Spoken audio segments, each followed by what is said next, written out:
बेटे बहू ने माँ को नौकर बना दिया। शीला के पति को गुजरे अभी कुछ ही महीने हुए थे, लेकिन 2 महीने में ही उसके बेटे और बहू का उसके प्रति रवैया एकदम बदल गया था। पहले जो बेटा बहू मम्मी मम्मी कहते नहीं थकते थे, हर बात में उसकी राय लेते थे, उसका ख्याल रखते थे। पति के जाने के बाद उन्हीं बेटा बहू के लिए वो सिर्फ एक नौकरानी बनकर रह गई थी। नौकरानी भी वहाँ भी मुफ्त की। वे लोग शीला से काम तो दुनिया भर का करवा लेते और बदले में देते बचा कुचा बासी खाना। बहू तो जब देखो तब ताने ही मारती रहती। जब खुद का जना बेटा ही ताने मारने में पीछे नहीं रहता तो बहू को क्या दोष दें। शीला को कई बार लगता कि घर छोड़कर कहीं चली जाऊं, लेकिन 65 साल की उम्र में जाए तो कहाँ जाए। यही सोचकर बेटा बहू के सभी अत्याचार चुपचाप सहन कर रही थी। आज आदित्य बेटा बटर स्कॉच आइसक्रीम लाया। 6 साल के गोलू पोता को पता था कि बटर स्कॉच आइसक्रीम दादी जी को बहुत पसंद है। दोपहर का वक्त था। शीला जी गेहूं साफ कर रही थी। गोलू आइसक्रीम लेकर दादी के पास आता है और दादी को आइसक्रीम खाने को कहता है।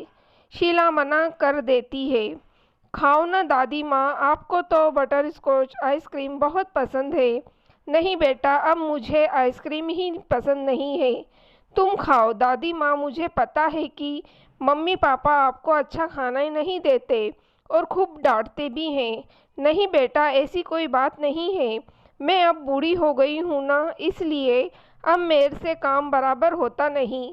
मेरे से गलतियाँ हो जाती है, तुमसे गलतियाँ होती हैं तो मम्मी पापा तुम्हें डांटते हैं ना, बस वैसे ही मुझसे गलती होने पर मुझे डांट देते हैं। रहा आइसक्रीम का सवाल, तो इस उम्र में आइसक्रीम खाने से मुझे खांसी हो जाएगी, इसलिए वो मेरे लिए आइसक्रीम नहीं लाए। दादी माँ, सिर्फ 1 चम्मच आइसक्रीम खाने से तो आपको खांसी नहीं होगी ना, प्लीज़ 1 चम्मच आइसक्रीम खा लो ना। गोलू इतने प्यार से बोल रहा था तो शीला मना नहीं कर पाई, लेकिन वो मन ही मन बहुत डर रही थी कि यदि बेटा या बहू ने मुझे आइसक्रीम खाते हुए देख लिया तो घर में तूफान आ जाएगा। आखिर जिसका डर था वही हुआ। जैसे ही गोलू दादी को आइसक्रीम खिलाने लगा, उतने में आदित्य ने देख लिया। आपको इतनी भी समझ नहीं कि बच्चों की चीज़ें नहीं खानी चाहिए? आपने बच्चों का खिलाना चाहिए कि बच्चों से चीज़ें खुद लेके ही खानी चाहिए? मैं बच्चों के लिए आइसक्रीम लाया था। वो आदित्य से ज़बरदस्ती अपने आंसुओं को किसी तरह रोक कर इतना ही कह पाई शीला। याद रखना, आगे से ऐसा नहीं होना चाहिए। आदित्य गुस्से से बोलकर अंदर चला गया। आवाज़ सुनकर सुरभि, शीला की बहू, भी आ जाती है। वो भी 2-4 जली कटी सुना देती है। गोलू के सामने हुए इस अपमान से शीला अपने आप को बहुत अपमानित महसूस करती है।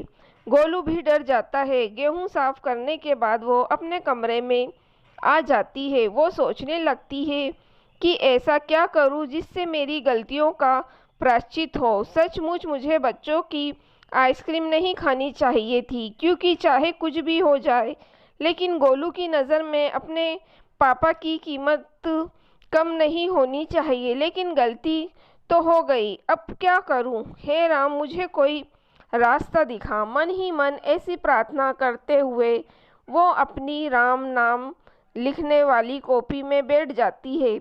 वो ऐसा सोच रही थी कि उसे पिंकी, उसकी पोती की आवाज़ सुनाई देती है। वो गोलू से कहती है, भैया, कल मेरे से एक वाक्य लिखने में गलती हो गई थी, तो मैडम ने वो वाक्य मुझे 50 बार लिखने को बोला। हाँ माँ, माँ, आवाज़ देता है आदित्य। शीला जी कोई जवाब नहीं देती, सोई होगी अपने कमरे में। सोने के सिवा काम ही क्या है माँ को? तुम चुप रहो, और हाँ, बार बार बीच में बोलने की ज़रूरत नहीं है, आदित्य भन्ना कर बोला। आदित्य माँ के कमरे में जाता है तो देखता है कि माँ सोई हुई है। पास में ही माँ के राम नाम लिखने वाली कॉपी खुली हुई थी। शायद शीला लिखते लिखते थक कर सो गई थी। अचानक आदित्य की नज़र कॉपी पर जाती है तो उसे देखते ही कॉपी में राम नाम की जगह ही कुछ और लिखा हुआ है वो पढ़ने लगता है। शीला ने लिखा था, आदित्य बेटा मुझे माफ़ कर दे, मैं आगे से कभी भी आइसक्रीम नहीं खाऊंगी। यही दो वाक्य कई बार लिखे हुए थे। न जाने क्या सोचकर आदित्य गिनने लगता है तो उसे पता चलता है कि ये दो वाक्य पूरे 50 बार लिखे हुए थे। अचानक उसे उसका बचपन याद आ जाता है कि माँ कैसे कई बार उससे गलती होने पर भी पापा की डांट से बचाती थी, कैसे उसे गलती सुधारने को कहती थी। माँ हमेशा कहती थी यदि हमसे कोई गलती हुई है तो उस गलती को कबूल करने की हिम्मत करने होनी चाहिए और हमें उस गलती को लिए पश्चाताप करना भी चाहिए। यह सब याद आते ही आदित्य की आंखों से आंसू बहने लगते हैं। वो राम नाम लिखने वाली कॉपी में कुछ लिखता है।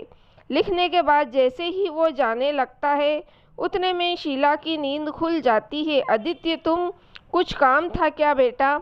आदित्य माँ के हाथ में राम नाम लिखने वाली कॉपी देखकर फूट फूट कर रोने लगता है।